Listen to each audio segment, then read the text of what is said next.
তো hello guys, আমি আবার চলে আসলাম শুধু আপনাদের কারণে সানি লিওনির ইন্টারভিউ নিতে। তো সানি লিওনি আপা, যখন আমি আপনাকে ফোন করে বললাম যে আপনার সঙ্গে আমি একটা সেলফি উঠতে চাই, তখন আপনি না কেন বললেন এই কথাটা বললেন?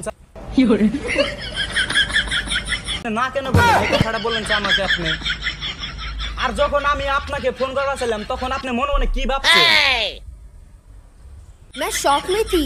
राइट नंबर कॉल किया था, मुझे कॉल कर रहे थे, इस सनी को कॉल कर रहे थे, सनी देओल को नहीं कॉल कर रहे थे।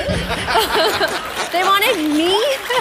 So मैं ज़्यादा शॉक में थी, but real था, and मैं बहुत thankful हूँ, बहुत खुश हूँ। আচ্ছা যাই হোক, তোমাকে আমি ফোন করার চাইছিলাম, তুমি ফোন তুলো নাই, তাতে আমার বাল ছিঁড়ে গেল। তো তোমাকে এখন আমি কিছু টিকটকারের ফটো দেখাবো, তুমি তাদেরকে দেখে চিনতে পারো নাকি সেটা বলবে খালি। ও আর এক কথা, তাদের ফটো দেখে তোমাকে কিন্তু নাম বলতে হবে, তাদের নামটা কি আর টিকটক নামটা কি আর টিকটকারের নামটা কি সেটা তোমাকে বলতে হবে, ঠিক আছে?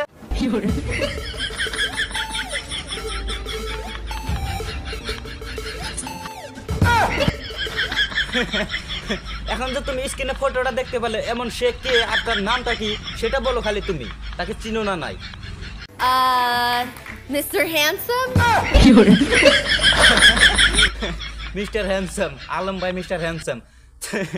তো আলম ভাই তোমার কিন্তু প্রশংসা করে দিছে সানি লিওনি, তুমি হলে একটা মিস্টার হ্যান্ডসাম, বুঝতো? তো আমরা এখন নেক্সট ছবিতে যাব। তো নেক্সট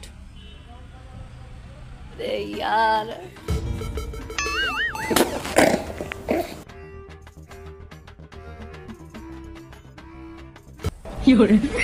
আচ্ছা তুমি এখন বলো তো, এখন তুমি যে ছবিটা দেখতে পাচ্ছ তাকে চিনো না নাই তুমি সেটা বলো খালি। Mr. Smiles.